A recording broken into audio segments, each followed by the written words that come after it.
The graveyard bay smelled like burnt metal and old oil. Sung stood at the entrance and looked at the rows of broken ships. Some were missing pieces. Others had holes in their sides. A few looked almost whole, but their dark windows told the truth. These ships would never fly again. At least, that is what the aliens believed.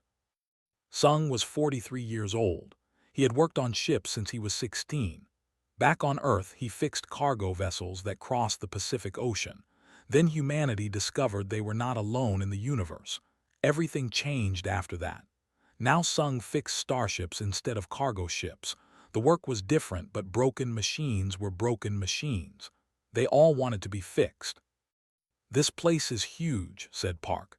She walked up next to Sung and stared at the graveyard bay. Her eyes were wide with wonder.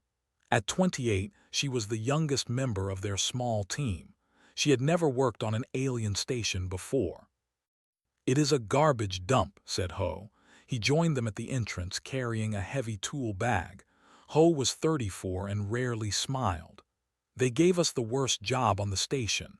They want us to fail." Sung said nothing. He just watched the ships. The three of them were the first human mechanics to work at Orbital Station 7. The consortium had hired them as a test. Humans were new to galactic society. Most aliens thought humans were primitive and simple. They gave Sung's team the graveyard bay because they expected nothing from them. A tall figure appeared in the doorway behind them. It was an alien, over 2 meters tall, with 4 arms and large black eyes. His exoskeleton was a deep purple color, and he moved with sharp, quick motions. "You are the human mechanics," said. His voice was flat and cold. "This is your work area. Sort the salvageable materials from the waste. Do not touch any ship systems. Do not attempt repairs. Do you understand?" "We understand," said Sung quietly. Looked at the humans for a long moment. His black eyes showed nothing. Then he turned and walked away without another word. Watched him go. "He does not like us very much." "He does not know us," said Sung. "Let us give him a reason to change his mind." They spent the first week doing exactly what ordered. They sorted scrap metal. They damaged parts. They cleaned fuel tanks and organized broken components. It was simple work, boring work, but Sung never complained. He used the time to study the alien ships in the graveyard. He walked between them every day, looking at their designs, learning how they worked. On the 8th day, Sung found the medical ship. It sat in a corner of the bay, away from the other vessels. The ship was white with blue markings, and its hull was smooth like polished stone. A name was written on its side in alien script. Sung had learned enough to read it: Gentle Dawn. The ship belonged to the collective. There were peaceful beings who looked like large slugs. They moved slowly and spoke softly. They were known across the galaxy as healers and doctors. Sung walked around the Gentle Dawn. The ship looked almost perfect. No holes, no missing pieces, no obvious damage at all. "Why is this one here?" he asked himself. He found the answer in the station's database that night. The Gentle Dawn had been carrying rare vaccine compounds to a colony world when its primary drive failed. The vaccines would save millions of lives, but they would expire in 20 cycles. The ship had been in the graveyard for 6 months already. Every engineer on the station had examined the Gentle Dawn. Experts, specialists, scientists, all of them reached the same conclusion. The ship's drive core was quantum-locked in a failure state. The technology to reverse it did not exist. The ship was unfixable. Sung read the reports 3 times. Then he went to bed and thought about quantum locks until he fell asleep. The next morning, he entered the Gentle Dawn. The inside of the ship was beautiful. The loved soft curves and gentle colors. The walls were pale blue and the floors felt warm under his feet. But the ship was silent. No hum of power. No whisper of life support, just darkness and stillness. Sung made his way to the engineering section. It was small, designed for beings much smaller than humans. He had to duck his head and squeeze through narrow passages, but he found what he was looking for: the drive core. The core was a sphere of crystalline material about 1 meter across. It should have been glowing with energy. Instead, it was dark and cold. Sung studied it for a long time. He read the error codes on the displays. He traced the power lines with his fingers. He listened to the silence. Then he smiled. "I found you," he whispered to the core. "I found what they missed." He returned to his team that evening, and Ho were eating dinner in their small quarters. They looked tired from another day of sorting scrap. "I found something interesting," said Sung. He sat down and explained what he had discovered: the gentle dawn, the vaccines, the quantum-locked drive. Ho frowned. "Every expert on this station said it cannot be fixed. We are not experts, Sung. We are just mechanics." "Yes," said Sung. "That is why we can fix it." Leaned forward. "What do you mean?" The engineers tried to unlock the quantum state. They used precise counter signals and advanced computers, but the timing required is impossible. No machine can do it. "So it really is unfixable," said Ho. "No," said Sung. "It is unfixable if you try to unlock it, but what if we do not try to unlock it at all?" His eyes grew bright. "You want to go around it, bypass the whole system." "Like hot wiring a car," said Sung. "The engine is stuck, so we use a different engine." Ho shook his head slowly. "That is crazy. The ship was not designed to work that way." "Maybe not," said Sung. "But I have been fixing broken machines for 27 years, and I have learned one thing: every machine wants to run. It is what they are built for. Sometimes you just need to show them a different way." He looked at his team. They were tired and uncertain. They were far from home, working in a place where no one respected them. But they were also mechanics, and real mechanics did not give up on broken machines. "They need this ship," said Sung. "Millions of lives depend on it. The aliens said it is impossible, but we are not aliens. We are humans, and humans do not believe in impossible." Grinned. "When do we start?" "Tomorrow," said Sung. "We start tomorrow." He stood up and walked to the window. Outside, the stars burned bright and cold. Somewhere out there, a colony world was waiting for medicine that might never come. Somewhere in the graveyard bay, a ship was waiting to fly again. Sung was going to make it happen. The experts were wrong. The gentle dawn was not unfixable. They were just trying to fix it the wrong way. The engineering section of the gentle dawn was not built for humans. Sung hit his head on a low beam for the third time and swore quietly. Laughed behind him, though she was having the same problem. "They are small," she said. "They did not expect tall creatures in here." "We will manage," said Sung. He rubbed his head and kept moving. Ho was already at the drive core, running diagnostics with his portable scanner. His face was serious as always. He did not like this plan. He thought it was too risky, too strange. But he was here anyway because the team needed him. They had entered the ship early that morning before anyone else on the station was awake, had forbidden them from touching ship systems. If he discovered what they were doing, he would throw them off the station. Maybe worse. But Sung could not stop thinking about those millions of waiting for medicine.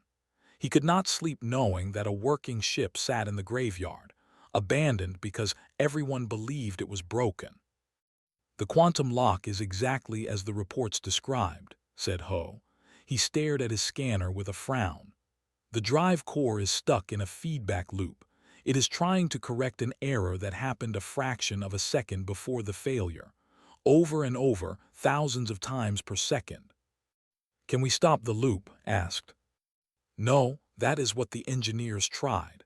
The timing required is beyond any computer, beyond any technology we know." Sung nodded. "So we do not try to stop it, we work around it." He opened a panel on the wall and studied the power lines inside. The gentle dawn had two power systems, the primary drive and a secondary backup system. The backup was meant for emergencies only, designed to keep life support running if the main drive failed. The secondary system is still functional, said Sung. Mostly functional anyway. It was never meant for propulsion, but with the right modifications. You want to fly a starship on backup power. Ho looked at him like he was insane. That is like trying to race a car using only the battery. Not race, said Sung. Just move, just enough to reach the colony world. A soft sound came from behind them. They all turned quickly, afraid that had found them, but it was not the. A floated in the doorway. The creature was large and slug-like, with pale blue skin that glistened in the dim light. Two gentle eyes looked at the humans with surprise and hope. "You are working on my ship," the said. His voice was soft like music. Sung stepped forward. "I am sorry, we did not know anyone was still aboard." "I never left," said the. "I am Dr. Kindness. I was the chief medical officer of this vessel. When the others evacuated, I stayed. I could not abandon hope." His expression softened. "You have been living here for 6 months, alone." "Hope is difficult to kill," said Dr. Kindness. "And now, you are here, humans. I have heard stories about your species. You are new to the galaxy, yes. Young and small among the stars." "Young, yes," said Sung. "But not small, never small." He explained his plan to the doctor. The bypass system. The unconventional approach. Dr. Kindness listened carefully, his large eyes blinking slowly. "The engineers said it was impossible," the doctor said when Sung finished. "The engineers were trying to unlock the drive," said Sung. "We are not going to unlock it. We are going to ignore it." Dr. Kindness was silent for a long moment. Then he made a sound that might have been a laugh. "I like this plan. I like it very much." The door to the engineering section slid open with a hiss. Stood there, his forearms crossed, his black eyes burning with anger. "What is the meaning of this?" His voice was sharp as a blade. "I gave you orders, simple orders. You were told not to touch ship systems." Sung began but cut him off. "Silence! You are primitive beings playing with technology you do not understand. You will leave this ship immediately. This vessel will be destroyed to prevent any further tampering." "No." Everyone turned to look at Dr. Kindness. The gentle had drawn himself up to his full height. His soft voice was suddenly firm. "This is my ship. Under law, as the senior remaining crew member, I have authority over this vessel. I grant these humans permission to continue their work." His exoskeleton clicked with frustration. "This is a station. You have no authority here.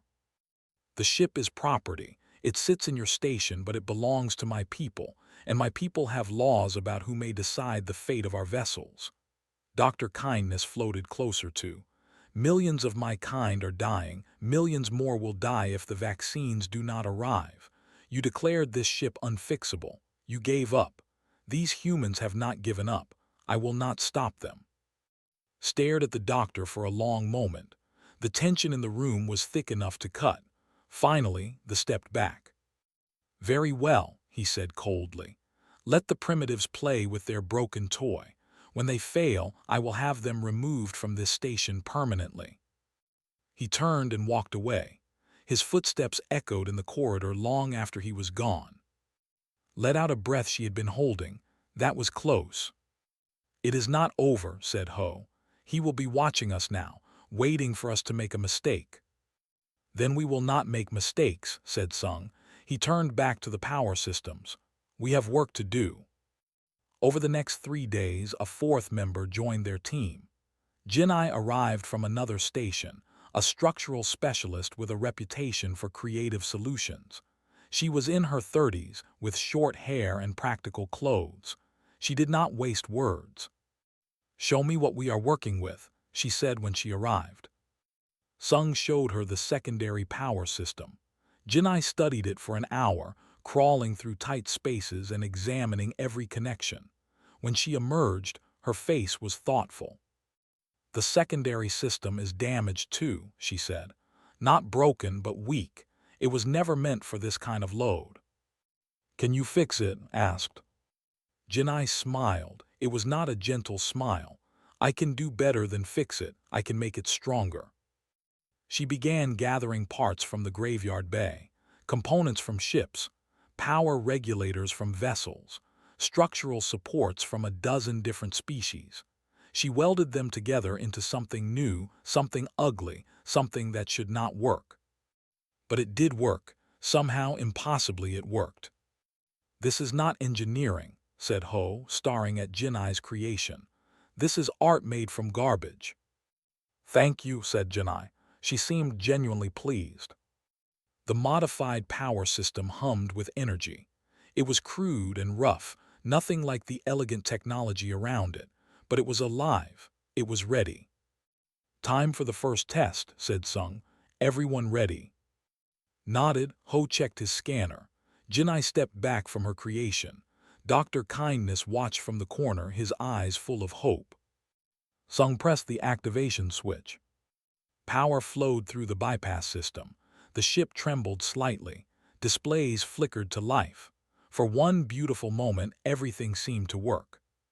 Then every alarm on the station started screaming. Red lights flashed in the corridor. Emergency sirens filled the air. The walls of the engineering section began to vibrate with a deep, unsettling hum. "What is happening?" shouted over the noise. Ho stared at his scanner, his face pale. "The ship is venting exotic radiation. The station thinks we are about to explode." Sung looked at the drive core.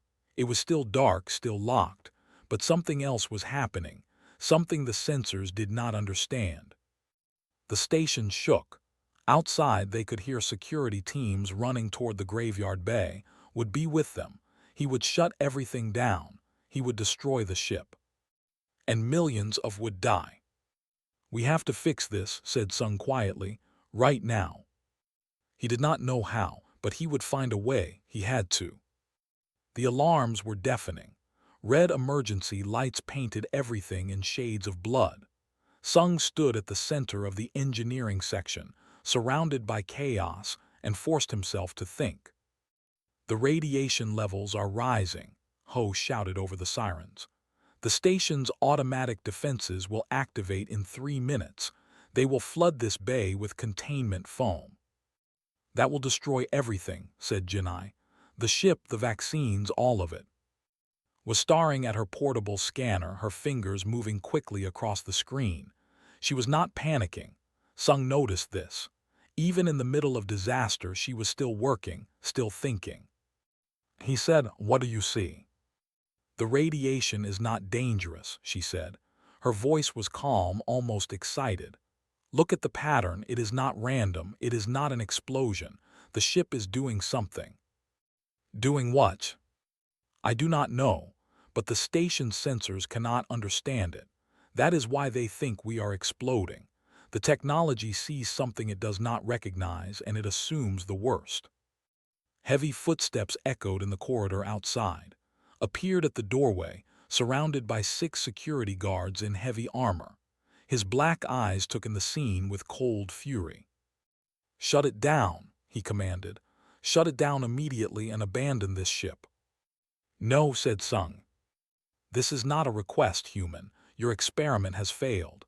You are endangering everyone on the station. I am ordering you to."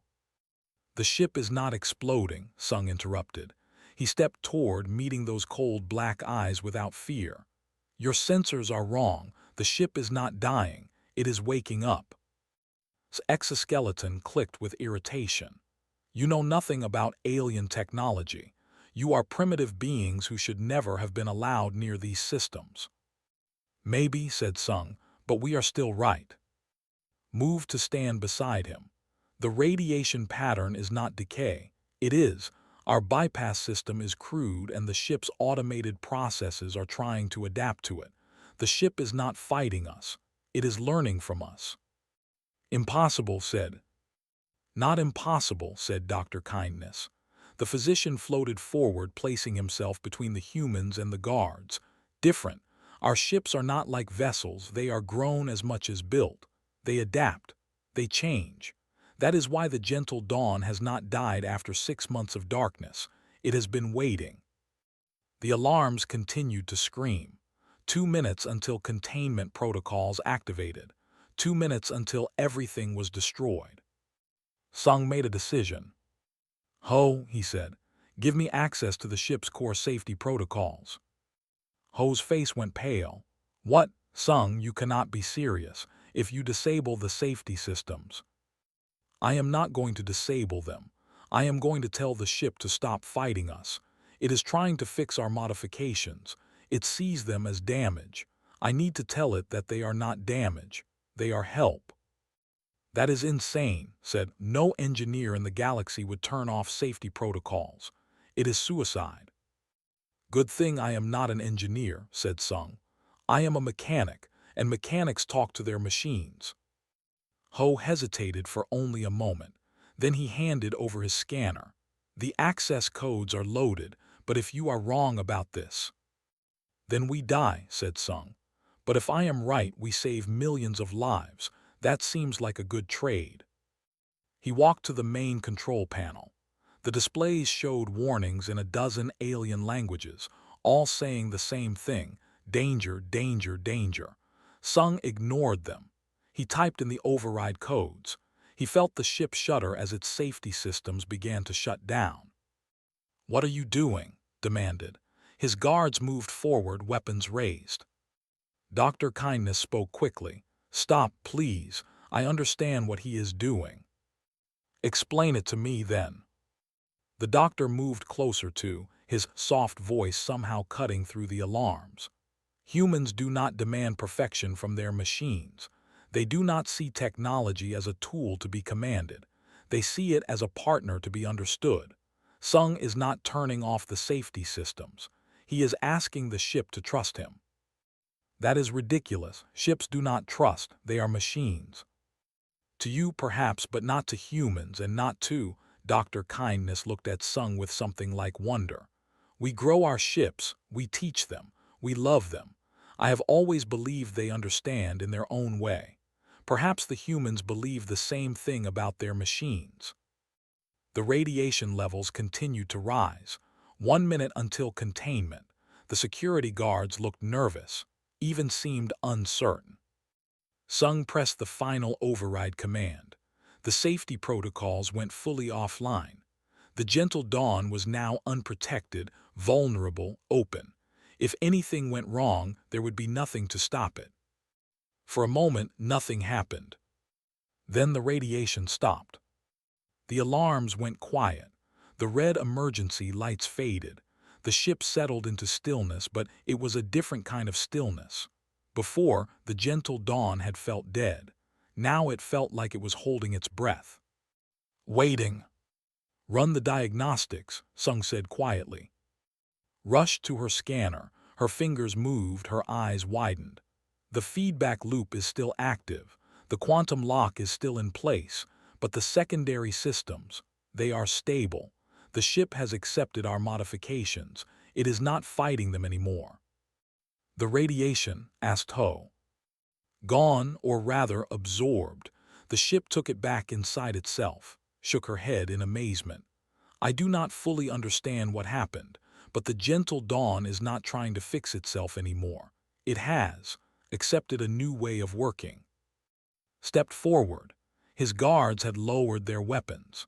They stared at the drive core, at the crude human modifications surrounding it, at the peaceful ship that should have been destroyed. This is impossible, he said. You have not repaired anything. The quantum lock is still active. The drive is still broken. Yes, said Sung, but the ship can fly anyway. How? Because we did not try to fix the broken part. We built around it. We gave the ship a new path, and we asked it to take that path instead of the old one. Sung turned to face the. Sometimes you cannot repair the damage. Sometimes you just have to find a different way forward. Was silent for a long time. His black eyes studied Sung with an expression the human could not read. Confusion, anger, something else. You have created something that should not exist, finally said. A ship that operates outside all known parameters. It violates every engineering principle we know. But it works, said Sung. Yes, the word seemed to pain, it works. Dr. Kindness floated forward, tears streaming from his large eyes. In his species, tears meant joy, not sadness. Thank you, he said to the humans. Thank you all. You have given my ship a second life. Not yet, said Sung. We have proven the concept works here in the bay at low power, but the colony world is far away.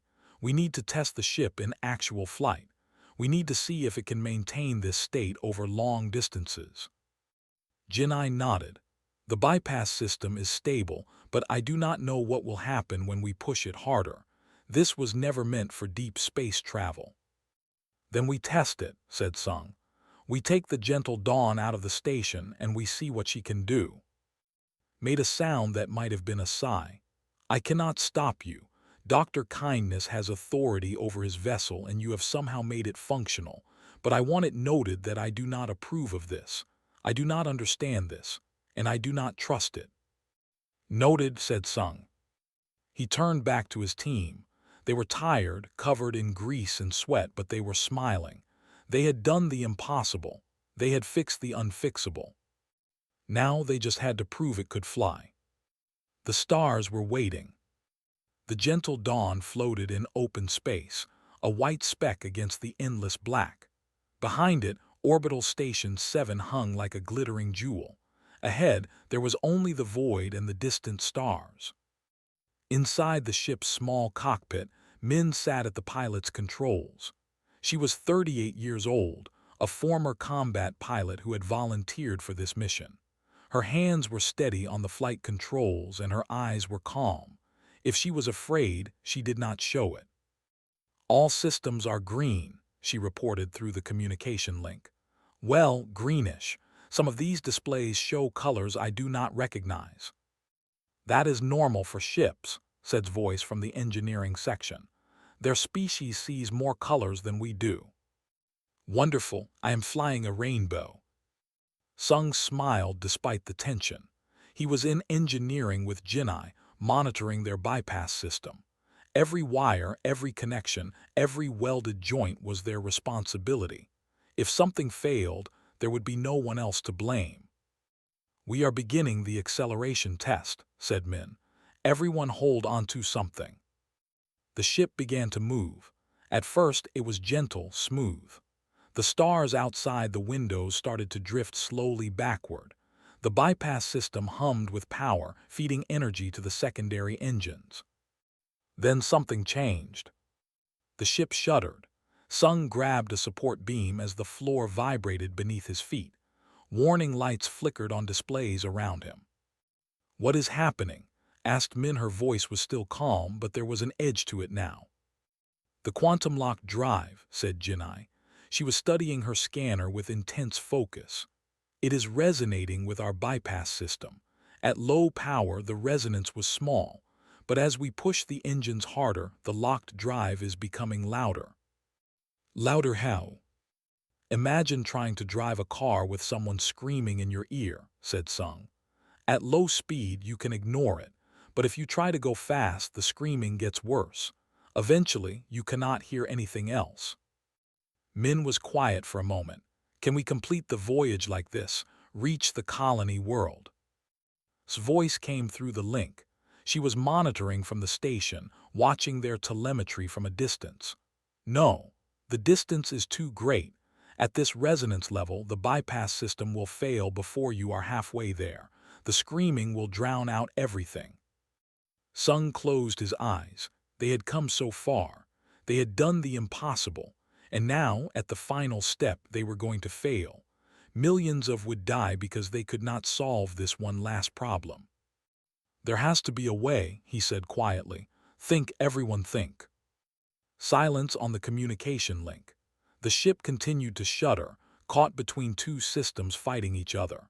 The quantum lock drive howled its broken song, interfering with everything they had built. Then Ho spoke. He was back on the station but his voice was thoughtful, almost dreaming. What if we stop fighting the resonance?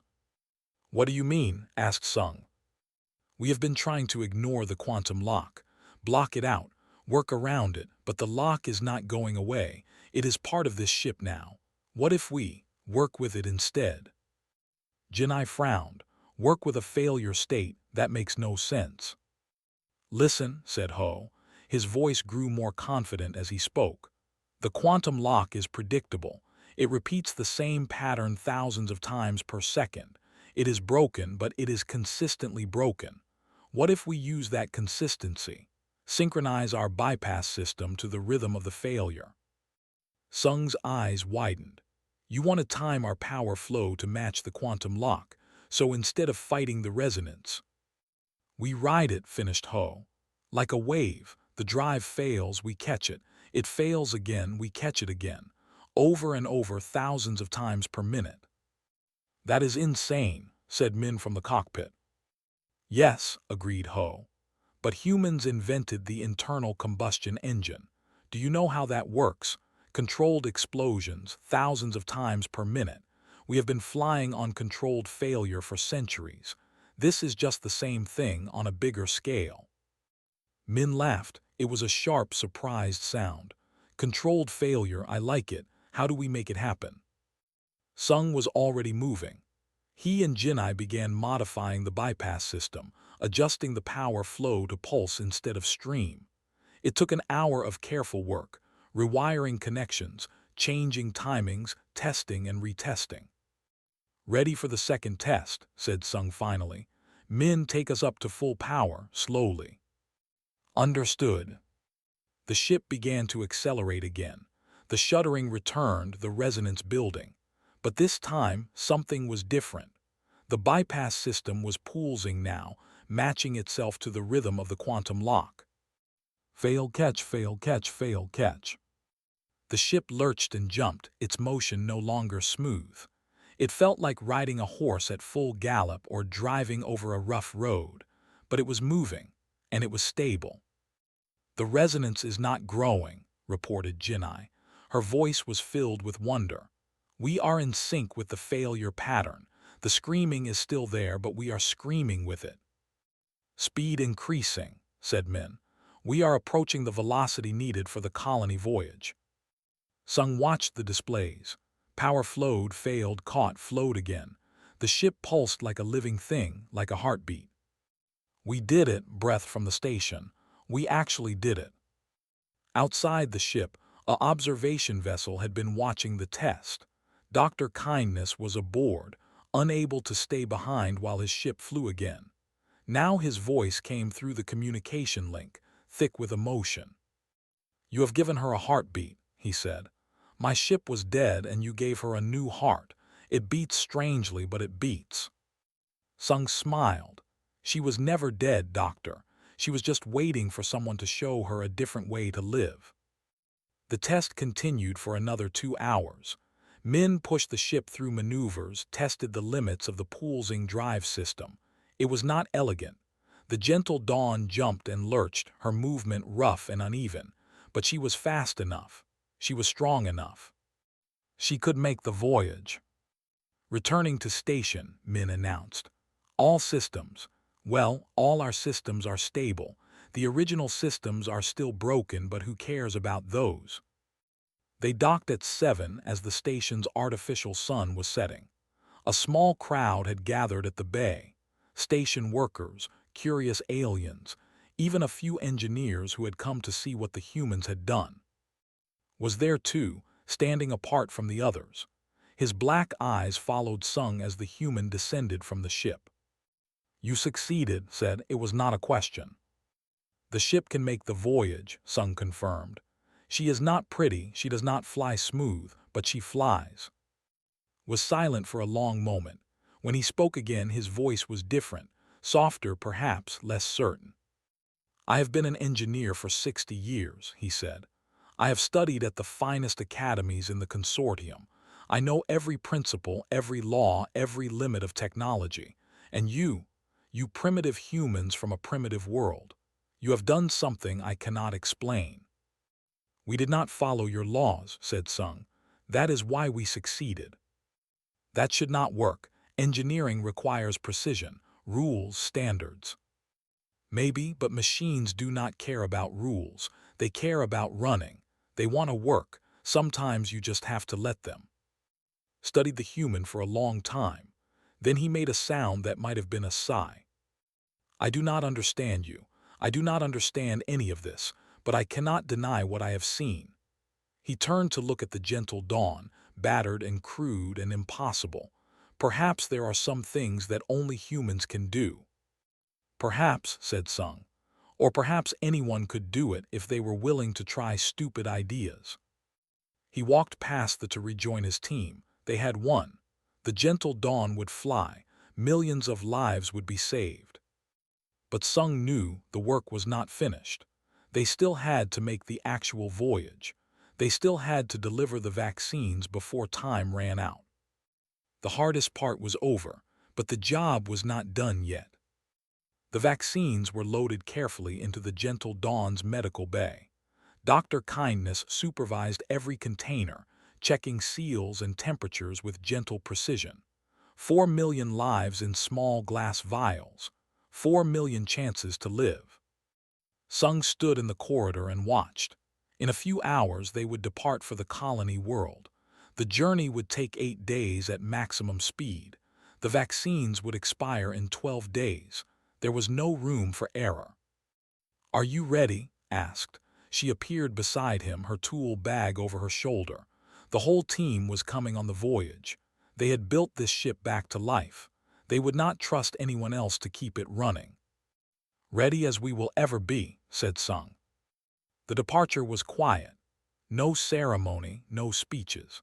The gentle dawn simply drifted away from Seven and turned toward the distant stars. Min's hands were steady on the controls.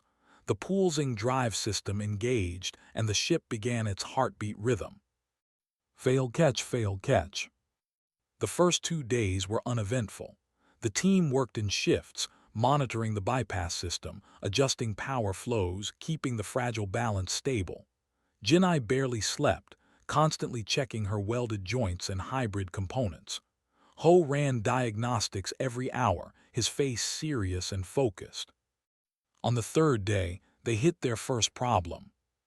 "Power fluctuation in Sector 7, reported Ho. His voice was calm, but his eyes were worried. "One of the secondary conduits is overheating." Sung moved quickly through the narrow corridors. The conduit in question was deep in the ship's lower section, barely accessible. He squeezed into a maintenance tunnel and found the problem. A connection point was glowing red with heat. "The original materials cannot handle our power levels," he said through his communicator. "We are asking too much of them." "Can you fix it?" asked Min from the cockpit. Sung thought for a moment.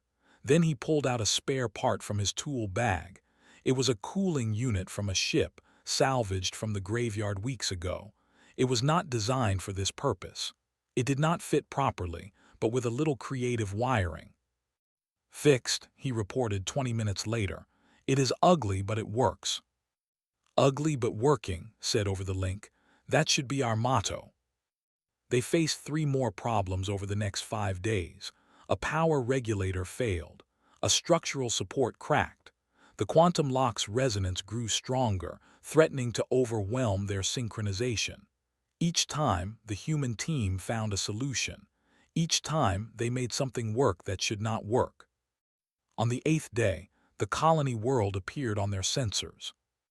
Prime was a blue and green jewel, beautiful against the black of space. Ships from the collective swarmed around it, waiting for the gentle dawn's arrival. When they saw the medical vessel approaching, alive and flying, a wave of celebration swept across the planet. Dr. Kindness stood at a viewport, tears streaming down his face. "We made it," he whispered. "We actually made it." 2 days to spare," said Sung. He stood beside the doctor, watching the planet grow larger. Not much room for delay. "But enough, because of you." Dr. Kindness turned to look at the human. "I do not have words sufficient to thank you. You saved my ship. You saved my people. You gave hope where there was none." "We just fixed what needed fixing," said Sung. "That is what mechanics do." The vaccines were unloaded immediately upon landing. Medical teams rushed them to hospitals across the colony. Within hours, the first doses were being administered. Within days, the epidemic would be contained. 4 million would live. The human team stayed on the planet for a week, resting and recovering. They were treated as heroes everywhere they went. Children stared at them with wonder. Elders bowed with deep respect. The gratitude was overwhelming. But eventually, it was time to return. The gentle Dawn made the journey back to 7 without incident. Her heartbeat drive pulsed steadily the entire way. She was not a broken ship anymore.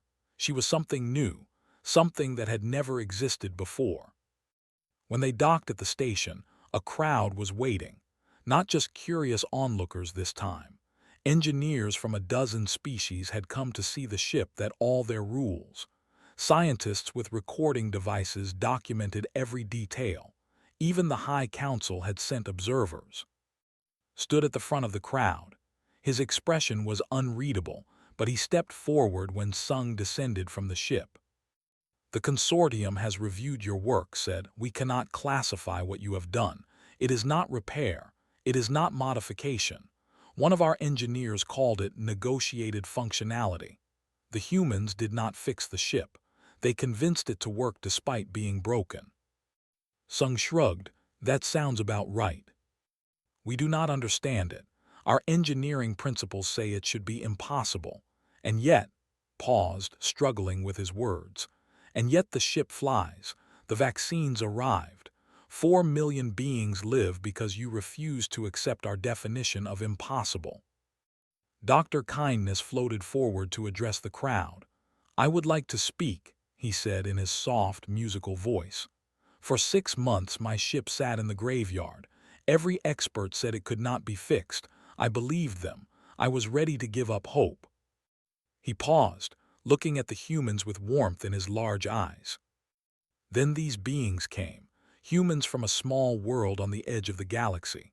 They looked at my ship and saw something different than everyone else. Where we saw a broken machine, they saw a partner that needed help. Where we saw impossible problems, they saw puzzles to be solved. And when our methods failed, they did not give up. They found new methods." The doctor turned back to the crowd. "In my people's medical tradition, we believe that healing is not always about curing the disease.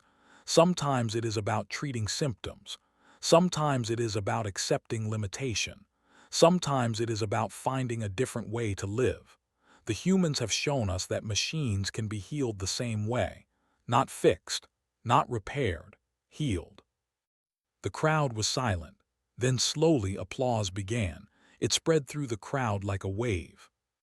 Later in the quiet of the evening, Sung sat alone in the gentle Dawn's cockpit. The ship was empty now, preparing for its next voyage. Its heartbeat drive was silent, but somehow the ship still felt alive. "Found him there. Sent a message," she said. "The consortium wants to hire more human mechanics, lots more. They are offering positions at stations across their territory." "For what kind of work?" "The jobs nobody else can do," smiled. "The impossible jobs." Sung nodded slowly. "That sounds about right." He looked out at the stars through the cockpit window. So many worlds out there. So many broken ships. So many problems that aliens had given up on. "You know what I think," said. She sat down beside him. "I think the galaxy does not know how to fail properly. They see something broken and they stop. They accept it. They move on. And humans do not. We cannot. It is not in our nature. We see broken things and we cannot rest until we try to fix them, even when everyone says it is impossible, even when we have to do it the stupid way." Sung smiled. He remembered what Dr. Kindness had said about healing, about acceptance, about finding different ways. "Maybe that is what we bring to the galaxy," he said. "Not better technology, not smarter ideas, just the stubbornness to keep trying when everyone else gives up." A message arrived on the ship's console. It was from.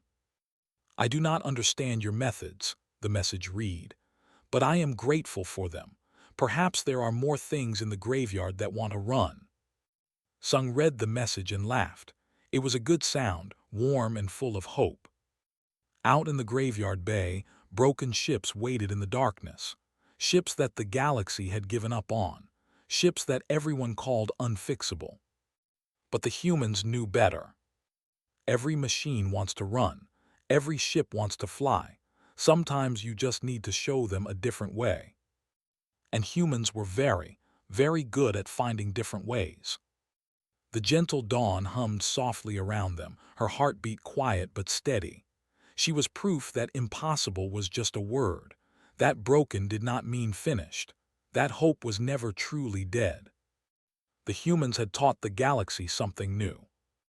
And they were just getting started.